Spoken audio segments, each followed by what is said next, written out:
I'm Robin Montague, and in this Life Solved short, we're meeting researchers sharing their work in the latest season of our podcast.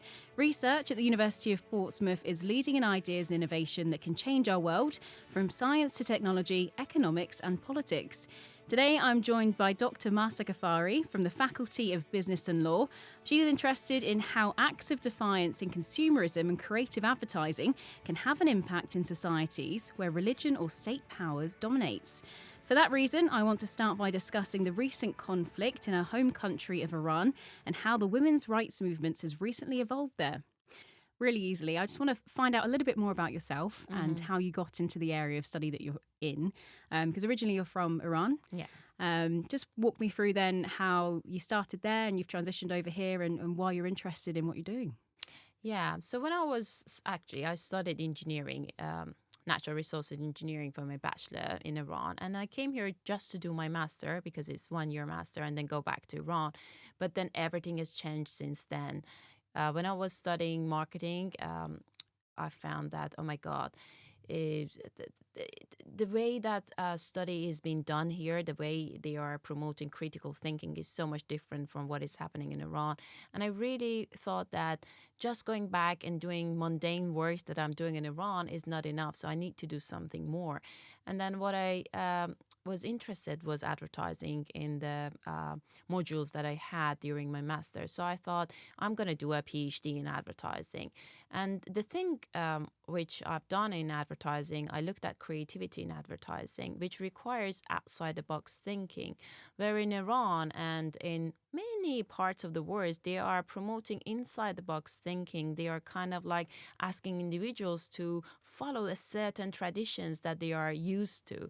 And I really don't like it because I want to jump out of the box and then try to do some changes for the society or for even myself. If I can be happy, I'm sure others can be happy as well. I can make others happier. So that is why I studied my PhD. And then after that, the situation in Iran was completely different. And then the political situation, the economical situation, everything was, let's say, completely out of the vision. So it wasn't something that I expected. And I couldn't really go back to Iran because there was no point me going back. I couldn't educate others. I couldn't work at university freely the way I wanted to teach students. I couldn't do my research the way I want to do it. So I thought maybe I can give my support to Iranians who are living in the country but still be an outsider. And just for anyone who isn't aware of the recent history in Iran, what was that shift that you just mentioned there, which means that you can't do all the things that you wanted to do? So let me give you a little bit of background to Iran. So Iran has 2,500 years of monarchy. In this monarchy system, we had this constitutional monarchy, but also we have autocracy as well.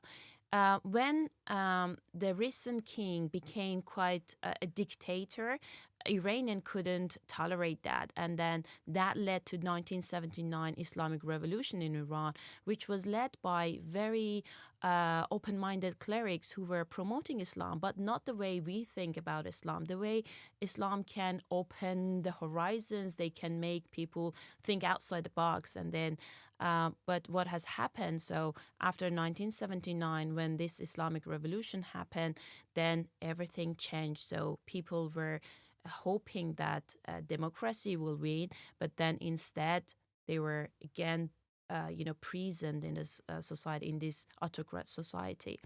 And then within this Islamic Revolution, so after 1979, when this Islamic Revolution won, there were this swing of power between conservative and reformist. When conservative were in power, they were trying to create Iran as an independent country. They were trying to not have really good relationship or ties with the West or outside world.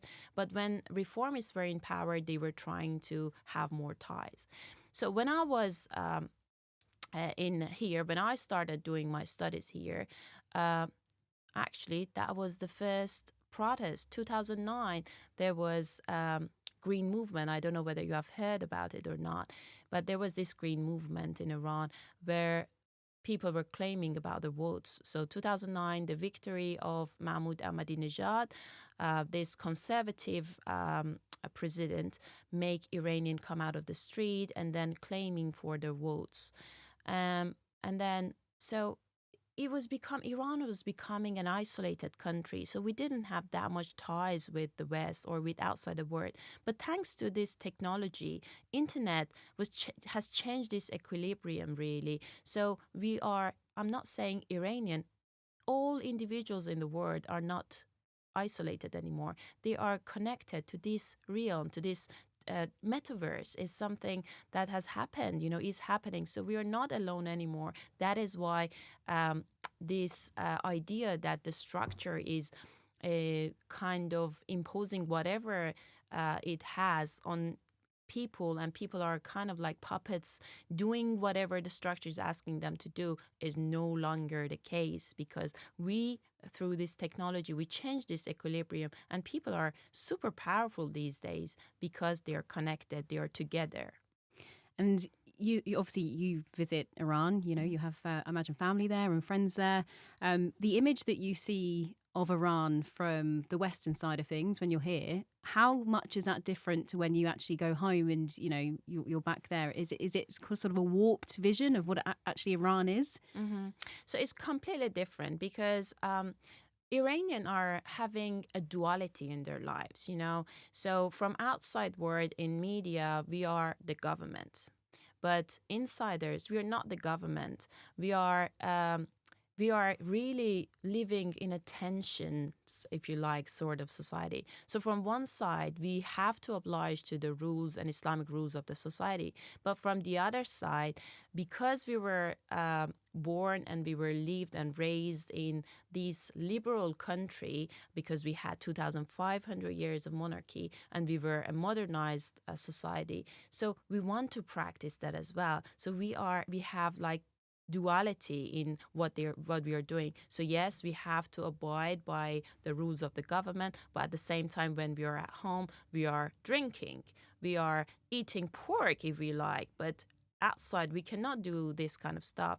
We are not wearing hijab when we are inside the house or when we are traveling, but when we are in public, we have to do whatever the government is asking us to do. So in a nutshell, if I want to answer your question, is the duality is the thing. So we are camouflaging to the situation we are living in, really, because we have an identity and we have something that was imposed on us. And there you say, obviously, at home you have one version of life, and then when you're outside, you're abiding by these very strict laws and rules. And it's not necessarily because you agree with them. It's because if you were to go against them, then the penalty or the sort of repercussion of that's quite harsh. That's true. That is very true. So, as I said, Iranian, if you look at the history of Iran, or the reason why Islamic Republic won is not because of Islam, is because the way Islam was preached, the way Islam was promoted, because we wanted to be free, we wanted to exercise our autonomy.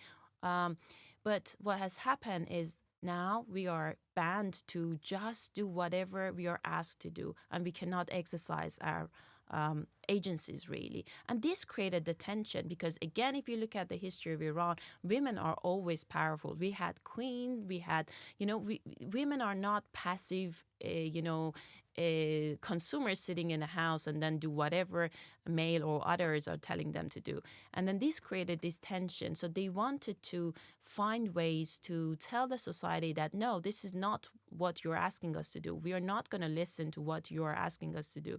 So, for example, in the case of fashion clothing, you can see, yes, we are asked by the government to wear hijab, to follow the strict rules. But women, are they listening to what the government is asking them to do? No. They are trying to find ways. Of course, they are wise enough not to go against the government very radically, but what they are doing, they are finding really subtle ways to challenge this status quo. And what sort of ways there, I know you mentioned they're kind of subtle and stuff. What examples have women been kind of trying to break against that, push back a bit against the tight regulations?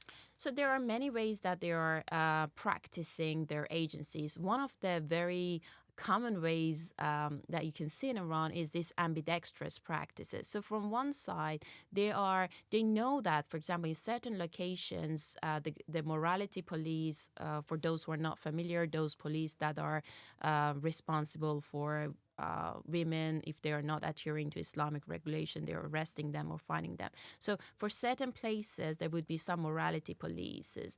And then if women wants to go to those places, they will try to wear a proper hijab. They will try to button up their manto, which is a long dress covering their body to adhering to Islamic rules. But in certain, for example, in posh areas or in very private areas in the capital city or in different cities, they can do whatever they want to do. They can try, even sometimes in some places they can drink alcohol, which is banned in the country.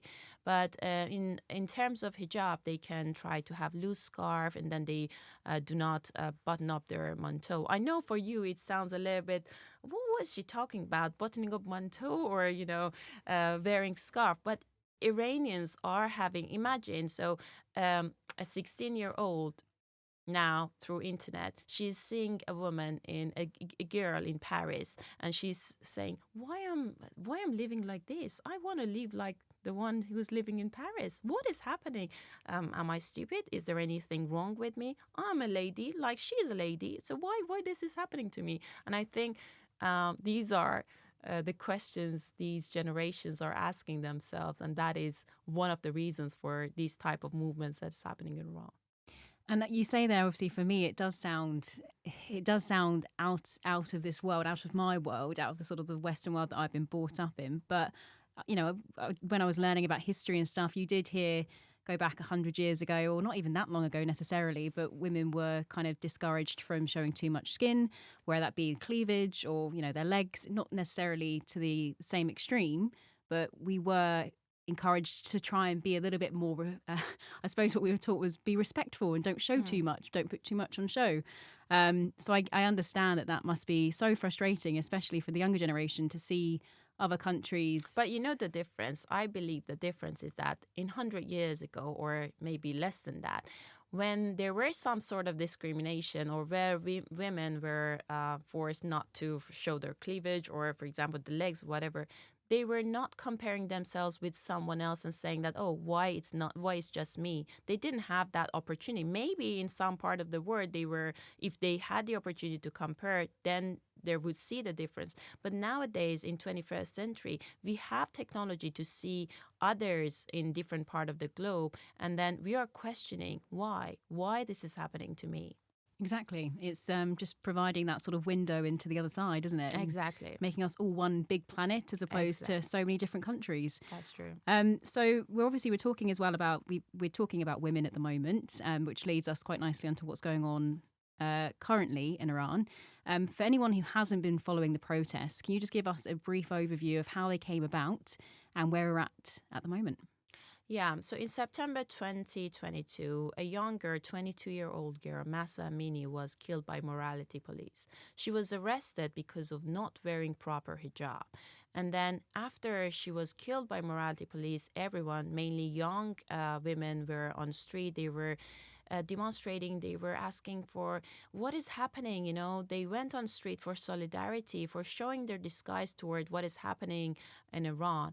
And then later on, others, not necessarily Generation Z, who ignited this revolution or this movement, but others joined this demonstration. And then women in other parts of the globe, they were supporting Iranians. And yeah, that is what has happened in Iran. I mean, we were here at the University of Portsmouth. I know that Portsmouth held a protest. We've had ones up north. We've had them abroad in America, like you said, in Europe.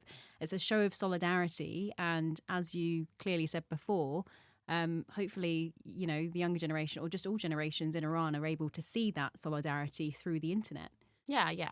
They are able. And I mean, Yes, they are able to see it through internet. Although I know that you have heard from the news that internet is not that great in Iran, which is right, especially because of this crackdown. So they are trying to shut down the internet or making the speed quite slow in order for people not to be able to record what is happening to send it elsewhere. But yes, they are able because the technology is not something that can be suppressed really.